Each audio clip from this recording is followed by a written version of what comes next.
Olá, sejam bem-vindos a mais um programa Matsuda em Foco aqui no nosso canal do YouTube. Hoje vamos falar de um assunto muito importante, vamos falar de formar ou reformar a pastagem. E para tirar essa dúvida, aqui ao meu lado, o engenheiro agrônomo da empresa, Gilson de Oliveira. Gilson, seja bem-vindo a mais um Matsuda em Foco. Olá, Suelen, olá, nosso amigo que está nos acompanhando, um grande abraço a todos, uma satisfação mais uma vez estarmos aqui. Falar de um assunto importante, que é até mesmo o produtor poder se programar, né? Que agora estamos num período de entre safra, né? Então um período que muitas vezes agora temos que programar a reforma de pastagem que vai ocorrer entre primavera e verão. E isso muitas vezes gera dúvidas entre os produtores, o que reformar, como reformar, se meu pasto está degradado, se eu consigo recuperar aquele pastagem ou não. E isso a gente, do decorrer do programa, vai poder falar muito bem aí com o nosso amigo produtor e espero aí que ele possa esclarecer muitas dúvidas. É isso. E qual é o primeiro passo para formar ou então reformar uma pastagem? Ô Sueli, o passo mais importante é avaliar a fertilidade do solo, né? A fertilidade do solo é fundamental hoje, independente do material que eu vou estar implantando. Vou lá, coleto uma amostra de solo daquele local, mando ao laboratório, o laboratório vai analisar, vai ver as condições, vai te dar um resultado da análise, e a análise é como se fosse um diagnóstico de um exame nosso, um exame de sangue, por exemplo, onde ali vai estar todas as informações daquele solo, e aí em cima daquelas informações o técnico vai avaliar e verificar o nível de fertilidade. Em cima do nível de fertilidade, ele pode posicionar materiais que possam ser trabalhados para uma terra, para um solo de baixa fertilidade, um material que pode ser trabalhado para um solo de média fertilidade, ou um material que pode ser trabalhado para um solo de alta fertilidade. Ao mesmo tempo que, mesmo sendo um solo de baixa fertilidade, eu quero colocar um material de alto potencial produtivo, eu, com essa análise do solo, consigo fazer as recomendações adequadas para que ele possa fazer a correção necessária do solo, implementar a fertilidade adequada, para que aí sim o material consiga explorar, ou seja, atingir todo o seu potencial produtivo de volume de massa e até mesmo de qualidade nutricional. Bom, então conhecer a propriedade, as áreas destinadas à pastagem, isso também é fundamental. É fundamental. Isso entra naquela questão quando a gente conversa com o produtor sobre os fatores limitantes da área de plantio. Então, conhecer a propriedade, conhecer a área que está fazendo o plantio, como que vai ser o manejo dessa área, como que é a drenagem desse solo, se ele é drenado ou não, característica física do solo, se é arenoso, argiloso, né, se é um solo siltoso, conhecer a questão da cultura anterior, por que aquele material anterior, podendo ser uma pastagem, que aconteceu para aquele pasto poder ter sido degradado, se foi ataque de praga, se foi ataques de doença, conhecer o proprietário em si, né, fundamental, o que o produtor vai fazer naquele pasto. Eu vou fazer uma adubação de manutenção todo ano, eu vou fazer um sistema rotacionado, eu vou trabalhar no sistema de fastejo diferido, eu quero formar um piquete de capineira, qual categoria animal você vai colocar essa pastagem que você pretende pôr, qual espécie animal que você vai utilizar nesse pasto. Todos esses fatores são de extrema importância para na tomada de decisão da escolha da cultivar.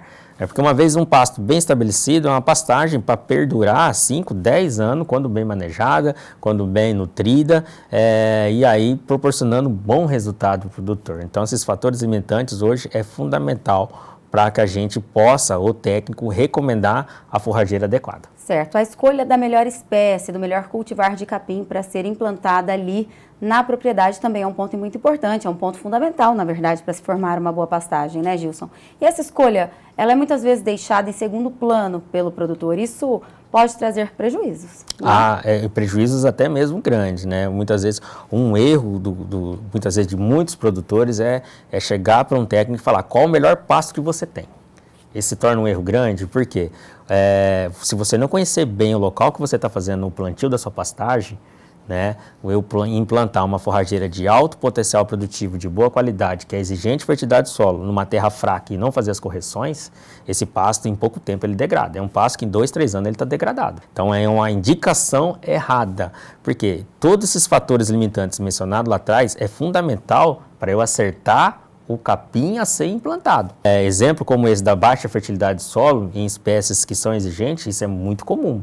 O produtor vê lá, eu gradiei meu pasto, plantei lá um pânico, que é extremamente exigente de fertilidade do solo. No primeiro ano, esse pânico está bonito, com coloração verde intensa, as folhas, com uma boa produtividade. Mas no segundo ano, essa pastagem não é a mesma do ano anterior.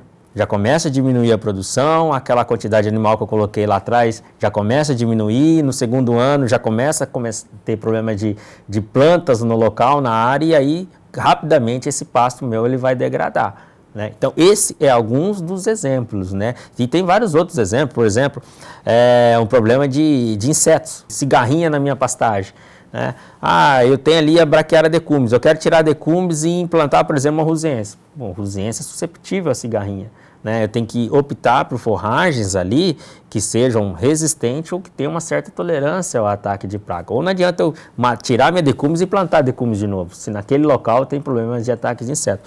Então, assim, a escolha da forrageira, muitas vezes, ela acaba, assim, ficando em segundo plano, pela uma questão que o produtor busca materiais novos que tem no mercado, que muitas vezes esses materiais não se adequam à realidade que ele vai estar implantando. Até porque algo que vocês sempre falam, né, vocês técnicos sempre falam, que eu acho bem interessante, bem importante, é que não existe um capim, um cultivar melhor do que o outro, e sim aquele que vai se adaptar melhor ali àquilo que você precisa, ao seu tipo de solo, ao seu tipo de clima, né? Então, esse bate-papo, entender ali qual que é a realidade de cada propriedade e saber a intenção do produtor é muito importante. É o que a gente sempre fala, né? Não tem pasto milagroso, né? Ainda, infelizmente, não tem esse pasto que vai suportar diversas condições, né?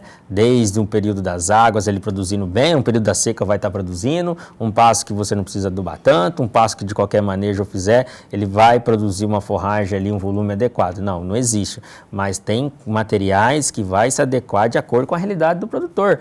O pessoal fala assim, mas braquiário midícola é ruim. Não, um braquiário midícola é excelente capim, é um bom material, mais adequado para uma área que eu tenho problema de drenagem, um solo que eu tenho encharcamento, né? Então ele se adequa muito bem a essa condição. Mas ali, se eu plantasse um mombaça numa área dessa, um MG12 paredão, por exemplo, o que poderia acontecer? Em pouco tempo essas forragens iriam degradar e aí muitas vezes aquele pasto ali degradado, o solo fica exposto e você não tem um volume de forragem para poder oferecer aos animais. Então, desde uma umidícula que vai te produzir 4, 5% de proteína na matéria seca, ela é boa pastagem a um pânico máximo ali, quando recomendado adequadamente, que vai produzir ali, ter um teor de proteína de 16%, recomendando adequadamente, vai ali o produtor ter um bom resultado. Como é que nós podemos calcular um preço médio para se formar uma boa pastagem? Hoje, se a gente pensar em termos de sementes, a porcentagem de semente hoje na reforma de pastagem é bem pequenininha. A gente fala em torno ali de 8% no custo total da reforma de pasto. E o custo de reforma hoje depende muito de região para região, Sueli. A questão de fornecimento até mesmo do próprio insumo. Então, às vezes o produtor tem que trazer de muito longe ou às vezes o produtor tem muito próximo ali e acaba barateando bastante.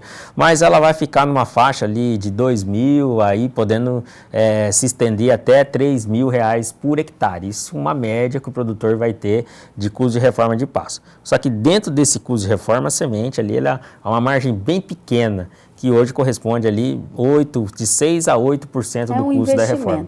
Né, Jesus? Exato. Quando você fala, eu vou reformar meu pasto degradou, o produtor fala, é custo. Não é custo, é investimento. Porque o pasto mais caro que eu tenho na minha propriedade é aquele pasto degradado. Né? Por que eu falo que é um pasto degradado, que ele é mais caro? Porque ele está ocupando o lugar de eu colocar 3, 4 cabeças por hectare. No momento atual, ele está colocando apenas uma. Isso para mim é caro. Porque eu tenho uma produção de forragem muito baixa nesse local. Agora, quando eu faço investimento numa reforma de pastagem, faço todos os procedimentos corretos, preparo do solo, conservação do solo, faço a calagem, faço a aplicação de nutrientes de uma maneira adequada, a escolha do capim de uma forma correta, aí sim, esse investimento meu, em curto prazo, ele vai me proporcionar um retorno, porque eu saí de uma cabeça, eu estou colocando 2, 3, 4, 5, 6, podendo chegar, dependendo do manejo que fizer, até 8, 10 cabeças por hectare. Tá certo. E é claro que para fechar esse assunto, a gente precisa tocar nesse ponto, né? Tudo isso que você falou é importantíssimo e a semente que o produtor vai comprar também, né? Uma semente de qualidade para ele colocar ali nessa nova área ou então nessa reforma que ele vai fazer na propriedade. Ah, exatamente. Nós estamos falando aqui. A gente tem um pasto que ele está degradado. Fiz uma reforma, vou fazer uma reforma dessa pastagem. Essa reforma custa de R$2.000 a R$3.000. Isso vai variar muito, podendo ser um pouquinho para mais ou um pouquinho para menos. Mas se eu tenho uma semente ali que ela custa ali só de 6 a 8% só no custo de reforma, a semente é o ponto-chave. Porque uma semente de baixa qualidade já começa a comprometer a produção da minha pastagem. Por exemplo, se eu pego uma semente de baixa qualidade com presença de ervas daninhas, eu já tenho um pasto que logo vou ter que fazer uma aplicação de um defensivo. Aí esse custo de reforma de pastagem meu já aumenta. E aquele animal que já poderia entrar fazendo pastejo, eu vou ter que esperar a carência desse produto para os animais poderem entrar no piquete. Agora, se eu tenho uma semente de boa qualidade, aí não. Aí a gente já pensa num estabelecimento, uma pastagem adequada, com uma melhor plantabilidade, uma semente como da linha Série Gold Matsuda, onde você tem ali sementes tratadas com fungicidas, que você tem um polímero, que você tem incrustação que contém macros e micronutrientes, que vai dar uma resposta melhor na germinação daquela semente, gerando plântulas saudáveis, consequentemente estabelecendo o pasto de uma maneira mais rápida, que se tiver tudo em condições ideais, temperatura, umidade, luminosidade, solo bem preparado, a semente depositada no solo numa profundidade de 1 a 2 centímetros, e aí com 50 a 60 dias eu já consigo iniciar o manejo com os animais no piquete. Então a semente hoje é fundamental na escolha. Semente, optar por preço, comprar por preço e optar por semente de baixa qualidade, consequentemente te resulta num custo maior na reforma de pasto